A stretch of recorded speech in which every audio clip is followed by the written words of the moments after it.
안녕하십니까. 반갑습니다. 오늘 말씀은 사무엘하 16장에서 20장, 요절 말씀은 16장 11절입니다.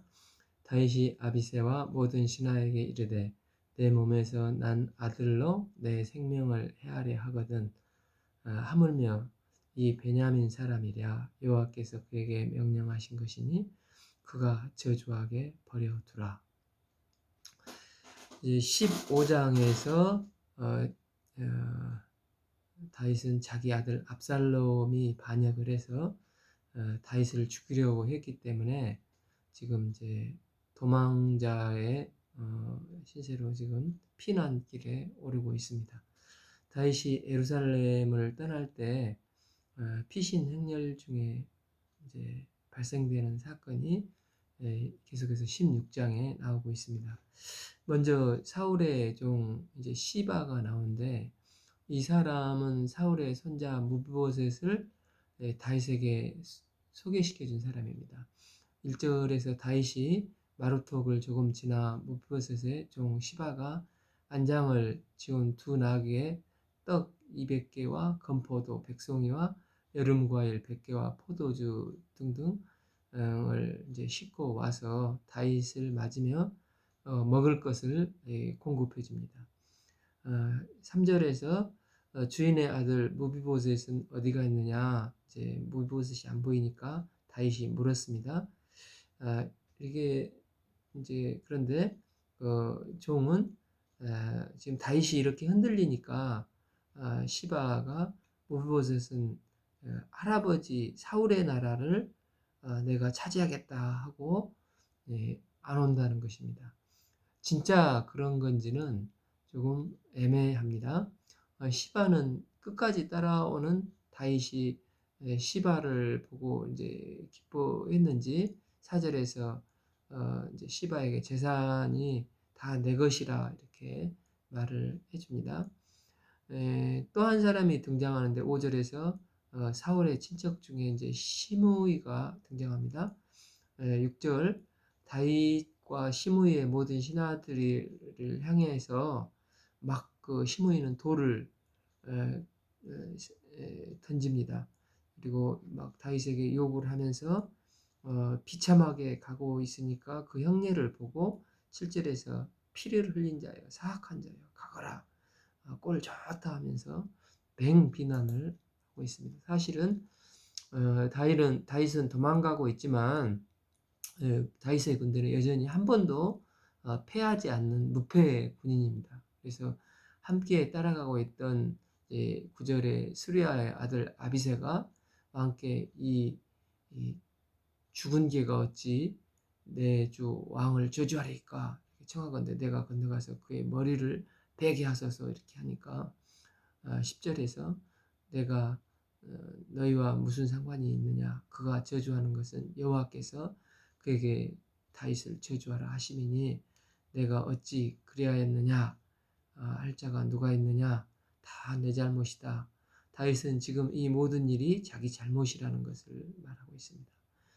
이제 멀리 우리아를 범한 일부터 시작해서 그 다음에 좀 더 직접적으로는 압살롬이 이렇게 된 것은 다윗이 암논을 제대로 치리하지 못한 거였고 자기 자신도 또 떳떳하지 않는 것일 수도 있었겠지만 암논을 징계하지 못했기 때문에 결국 압살롬이 이렇게 반역을 일으킨 거고 또 압살롬이 돌아와서도 압살롬을 용서해 준 것도 아니고 이제 그렇게 우유부단하게 했던 것도 자기 자신 탓이라고 이제 말을 하면서 오히려 부하에게 네가 감히 어찌 그런 말을 하느냐 하면서 화를 냅니다. 11절에 그가 저주하게 내버려두라 하고 12절에 혹시 여호와께서 나의 원통함을 감찰하시오리니 오늘 그 저주 때문에 여호와께서 선으로 내게 갚아주시기를 기도한다고 합니다. 이제 13절에서 시므이는 산 비탈까지 따라가면서 저주를 퍼붓고 막 돌을 던져 다윗을 참 비참하게 이렇게 합니다. 한편 다윗이 보낸 이제 친구이며 당대 전략가인 후세를 본래 이제 압살롬이 예루살렘 궁에 왔을 때 에, 압살롬이 마치 항복한 것처럼 그의 편에 서게 하는데 이제 이제 이 압살롬도 처음에는 이게 후세를 믿지 않았습니다. 이제 17절에서 내가 어찌하여 내 친구와 함께 가지 아니하느냐, 당신 지금 거짓말하는 것 아니냐 이렇게 하니까 후세가 19절에서 내가 전에 왕의 아버지를 섬겼던 것처럼 이제 당신을 섬기겠습니다. 그래서 후세가 압살롬 편에 이제 서는 것처럼 이제 구도가 짜여집니다. 압살롬은 예루살렘에 입성하면서 어, 지금 20절에 보면 원래 다윗의 전략가였던 아히도멜이라는 사람이 이제 압살롬을 옆에서 전략가로서 보좌를 하고 있습니다. 그 사람이 이제 압살롬이 들어오자마자 21절에 제안을 하는 게 아히도벨이 압살롬에게 이르되 왕의 아버지가 남겨두신 후궁들과 더불어 동침을 하소서 합니다. 아히도벨은 다윗이 후궁 10명을 남겨뒀는데 그 후궁들과 전략적으로 동침을 하라고 합니다. 지난 사울의 군사장군 아브넬이 후궁을 강간한 것이 권력을 드러내는 것이라고 했는데 여기서도 이제 전쟁을 수행하고 있는 다윗을 쫓아가야 하지만 그보다 급한 것이 백성들의 마음을 사는 건데 내가 이제 왕이 되었다 이렇게 이제 후궁들과 동침을 하면 선언하는 것이 되는 것입니다. 22절에 다윗의 후궁 10명을 급하게 압살롬이 취하고 백성들이 이제는 다윗이 지고 압살롬이 이겼다 하는 것을 아주 상징적으로 보여주는 모략을 나타내고 있습니다. 17장 1절에서 아히도벨이 또 압살롬에게 이르되 이제 내가 사람만 12,000명을 택하여 주소서. 그리고 오늘 밤에 내가 일어나서 다윗의 뒤를 추적하여 3절에 모든 백성이 당신께 돌아오게 하리니 참 아히도벨은 첫 번째 전략의 승기를 잡았으니까 이제 둘째로 지금 다윗을 휘몰아쳐야 한다. 다윗은 강력한 장군이기 때문에 이때가 아니면은 때를 놓치면 어렵다는 것입니다. 그런데 이제 5절에 또한 이 탁월한 전략가인 후세 이야기도 또 압살롬은 듣습니다. 8절에 그는 다윗은 전쟁에 능한 자이기 때문에 지금 분명 잠복해 있을 거다. 다윗은 왕이기 전에 굉장한 장군이지 않습니까? 만약 민심이 지금 아슬아슬한데 선발대가 가서 패해버리면 민심이 다시 다윗 쪽으로 기울 수가 있으니까 군사를 모아서 시간을 두고 급하게 하지 말고 전면전을 치러야 된다. 이렇게 이제 전략을 얘기합니다. 그런데 이제 14절에서 압살롬과 온 이스라엘 사람들이 이르되 아렉 사람 후세의 계략은 아히도벨의 계략보다 낫다. 이렇게 하니 여호와께서 압살롬에게 화를 내리려 하사 아히도벨의 좋은 계략을 물리치라고 명령을 하였습니다. 이렇게 나옵니다. 사실 후세는 다윗에게 시간을 벌어주기 위해서 압살롬에게 이제 위장 취업을 해서 이게 수려한 말들로 계책을 말하는데 압살롬이 이 말을 듣는 것입니다. 후세가 시간을 벌어놓고 다윗에게 사람을 보내서 거꾸로 빨리 도망가라고 합니다. 이제 15절에서 후세가 사독과 아비아달 두 제사장에게 이르되 아히도벨이 압살롬과 이스라엘 장로들에게 이러이러하게 계략을 세웠으니까 16절에 오늘 밤 안에 강나루에서 자지 말고 요단강을 건너가서 왕과 모든 백성이 몰살되는 것을 면하게 하라고 이제 제사장들에게 전해주라고 합니다. 그래서 이제 그 사독과 아비아달에게 가서 전해주다가 이제 그 전령들이 우물에 숨다가 이제 들켰는데 19절에서 이런 과정에 그 한 여인이 그들을 다시 숨겨주고 이것을 보면 이제 아직도 백성들은 다윗 편에 선 사람들이 많다는 것을 볼 수가 있습니다. 22절에서 다윗이 이제 일어나 모든 백성과 함께 요단을 건너고 23절 아히도벨이 자기 계략이 이제 시행되지 못함을 보고 나귀의 안장을 쥐고 일어나서 고향으로 돌아가 자기 집에 이르러 스스로 목매달아 자살을 합니다. 그러니까 아히도벨은 아는 겁니다. 다윗이 이미 다윗에게 이제 재정비할 수 있는 시간을 줬으면 이 전쟁은 질 수밖에 없다는 것을 압니다. 즉 이제 초반에 기습을 해서 다윗이 우왕좌왕할 때 이제 급습을 하지 않으면 다윗이라는 인물이 무패의 장군이라는 것을 누구보다도 잘 알고 있는 것입니다. 또 백성들도 다윗 편에 선자가 많다는 것을 아히도벨은 알고 있죠. 이제 25절에 압살롬이 이제 아마사를 요압을 대신해서 이제 대장군으로 압살롬 편에 대장군으로 세웁니다. 24절 다윗은 이제 마하나임에 이르러서 여기 앞에서 사울의 아들 이스보셋도 이제 블레셋에게 대패한 이후에 이곳에 이제 망명 정부를 세운 곳이지 않습니까? 그러니까 전략적으로 중요한 요충지인데 다윗도 이제 이곳 이제 피난을 와서 요단 동편 마하나임으로 일단 거처를 정합니다.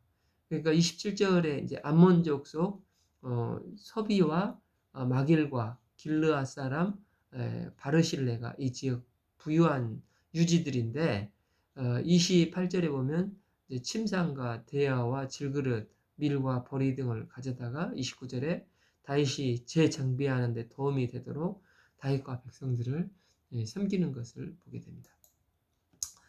여기서 암몬족 속에 속한 라파 사람 나하스라고 나와 있는데 이 라파는 우리아 사건 때 공성정이 있었던 암몬의 왕입니다. 원래 동명 관계로 조공을 바치다가 라하스의 아들 하눈이 전쟁을 이제 일으켰죠. 그 서비는 라하스의 다른 아들인 것 같습니다. 하눈이 이제 죽은 후 암몬의 왕일 수도 있는데 사실 서비는 다윗이 이런 위기에 처했을 때 배신을 하고 다윗을 제거할 수 있는 절호의 이제 기회인데 마하나임까지 찾아와서 다윗을 도와주고 있습니다. 또한 로데발 사람 마길은 앞에서 그 무비보셋을 보호해 준 사람으로 사울의 신하로서 다윗의 이제 반대편에 있었던 사람이지 않습니까? 그런데도 불구하고 이 사람들은 다윗의 그 평소의 신실함을 보고 다윗이 위기에 처했을 때 오히려 다윗을 도와주는 것을 보게 됩니다. 또 이제 길르앗 사람 바르실레는 마하나임 쪽에 큰 부자 토박이인데 다윗의 이제 후견인 역할을 해주는 것을 보게 됩니다. 그러니까 다윗이 평소 신실함으로 살았던 시간들을 하나님께서 이런 위기의 때 의미 있게 돌려주는 것을 볼 수가 있습니다. 3절에서 백성들이 지금은 왕은 나가지 마소서 왕은 우리 만명보다 중하니오니 왕은 성읍에 계시다가 우리를 도우심이 좋으니이다 이렇게 하고 그래서 다윗은 이제 전쟁에는 안 나가고 5절에서 지휘관들인 요압과 아비새와 이때에게 이제 다윗이 명령하여 나를 위하여 젊은 압살롬을 너그러이 대우하라. 즉 죽이지 말라는 것입니다. 그래서 전투는 이제 결국 다윗이 대승을 하게 됩니다. 7절에서 거기서 이스라엘 백성이 다윗의 부하들에게 패함에 그날 그곳에서 전사자가 많아 2만 명에 이르렀다고 했습니다. 압살롬이 다윗의 부하들과 마주쳐 도망가다가 압살롬의 트레이드 마크인 멋진 긴 머리가 그 상수리 나무에 걸림에 그가 공중과 그 땅 사이에 달리고 그 사이에 타고 있던 노새가 그 아래로 빠져나가 버립니다. 그러니까 이제 나무에 압살롬이 걸려버리는 것입니다. 이제 10절에서 한 사람이 보고 요압에게 알려 내가 보니 압살롬이 상수리 나무에 달렸더이다. 그러니까 압살롬이 내가 보고 어찌하여 당장에 쳐서 땅에 떨어뜨리지 아니하느냐. 그러니까 내가 은 10개와 띠 하나를 상금으로 걸었지 않느냐. 이렇게 얘기를 합니다. 그러니까 12절에서 그 사람이 요압에게 왕이 압살롬을 해하지 말라고 하였나이다 하니까 15절 요압의 무기를 든 청년 10명이 압살롬을 에워싸고 쳐 죽입니다. 잘 보면 요압은 압살롬을 죽이면 다윗이 싫어하는 것을 알고 있는데 다윗이 부탁도 했지 않습니까? 그래서 이제 19절에 사독의 아들 아히마아스가 이르되 청컨대 내가 빨리 왕에게 가서 이 소식을 전하게 하소서 이렇게 하니까 20절에 요압이 이제 못 가게 막고 21절에 요압이 이제 구스 사람을 보냅니다.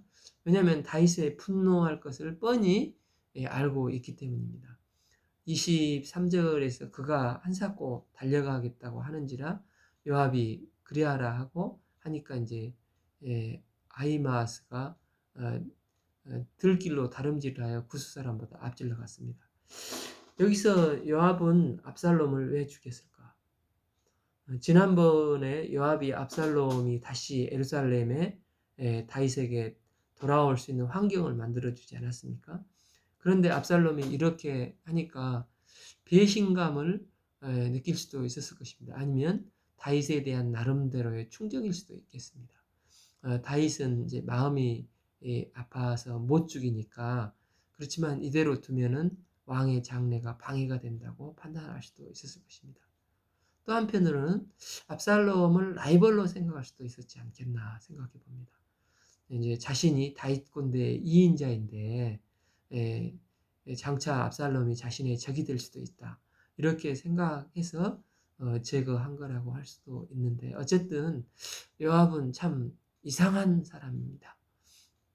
32절에서 다윗이 사람에게 이제 묻되 젊은 사람 압살롬은 잘 있느냐 하니 이제 구스 사람이 대답하되 주 왕의 원수와 일어나서 왕을 대적하는 자들은 다 그 청년같이 되기를 원하나이다. 이렇게 돌려서 이제 죽음을 표현을 하니까 다윗은 죽이지 말라고 요압과 장군들에게 부탁을 했는데 결국 압살롬이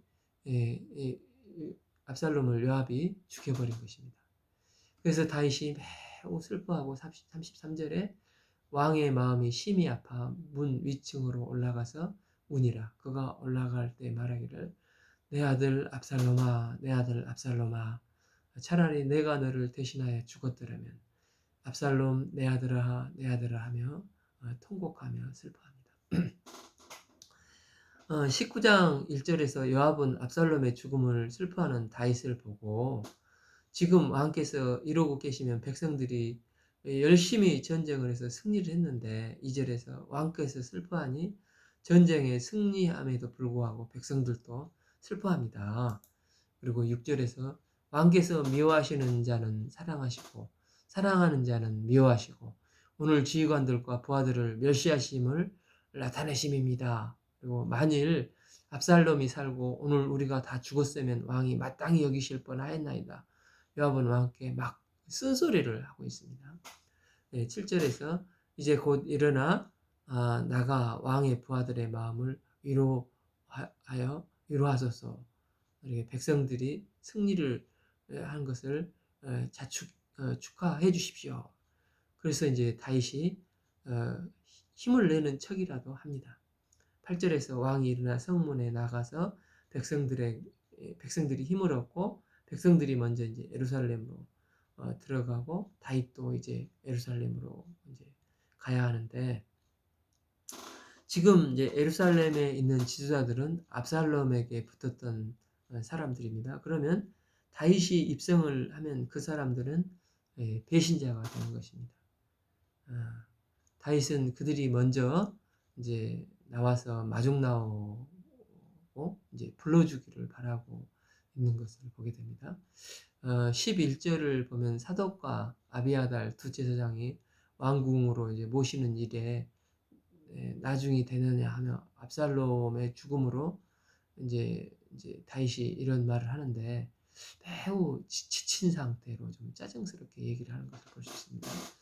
13절에서 다윗을 이제 사태를 수습을 하는데 놀라운 사실은 압살롬에 붙었던 아마사 그 장군을 재신임을 하고 오히려 요압을 요압에 이어서 대장군을 하게 합니다. 요압 입장에서는 굉장히 억울한 일이겠지만 다윗은 압살롬을 죽인 장본인으로서 그런지 요압을 밀어내고 아마샤를 이제 그 통일 이스라엘의 대장군으로 앉히게 되는 것을 보게 됩니다.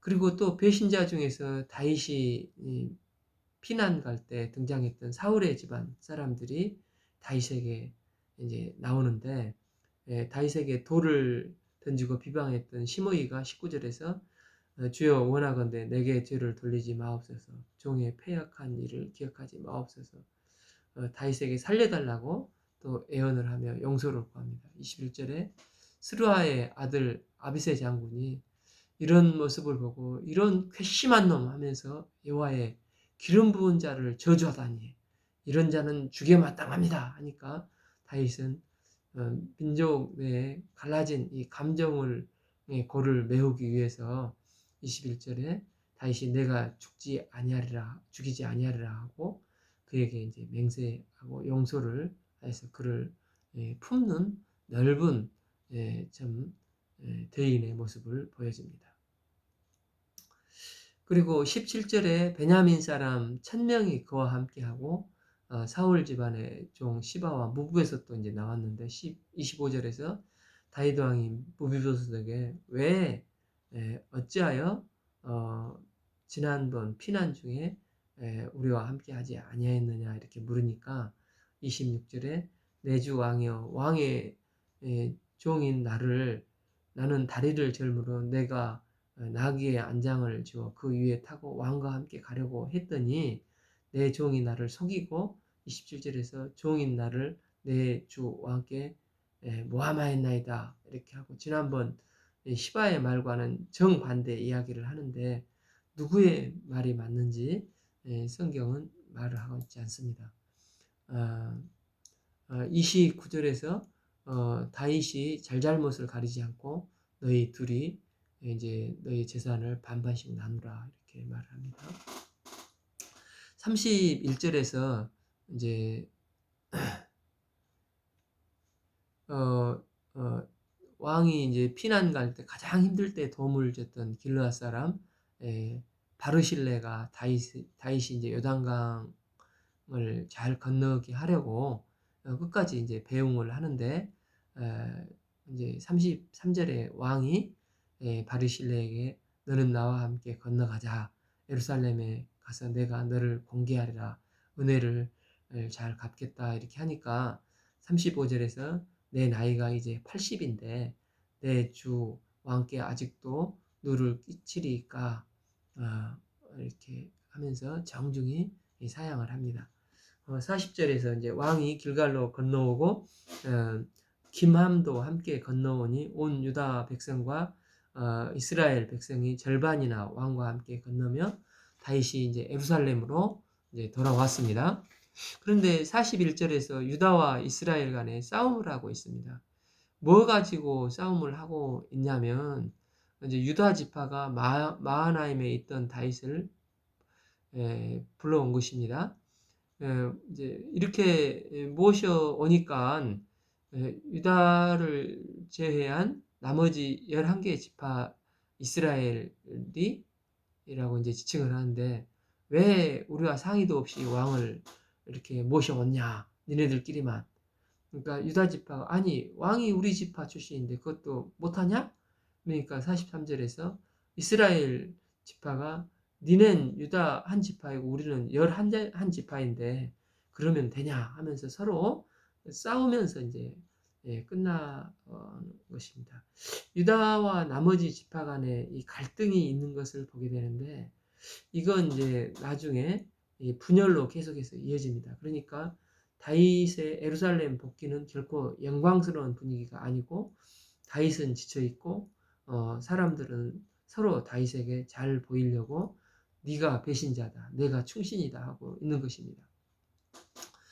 20장 1절에서 베냐민 사람 불량배 세바가 다윗의 말년에 마지막 반란을 일으키는데 아마 사울의 잔당이라고 할 수가 있겠습니다. 이 사람이 사는 곳이 21절을 보면 저기 에브라임 산지인데 베냐민 지파인데 에브라임 산지에 산 사람이라고 나옵니다. 그러니까 사울 잔당과 에브라임 지파가 힘을 합해서 지금 반란을 일으킨 것을 보게 됩니다. 그러니까 유다 지파만 다윗 편에 서게 되고 나머지 이스라엘 11개 지파가 이제 세바 편에 섰는데 이 갈등이 솔로몬까지 아슬아슬하게 이제 한 나라로 이루어져 있다가 솔로몬이 죽으니까 남유다와 북이스라엘로 갈라지는 단초를 제공하게 됩니다.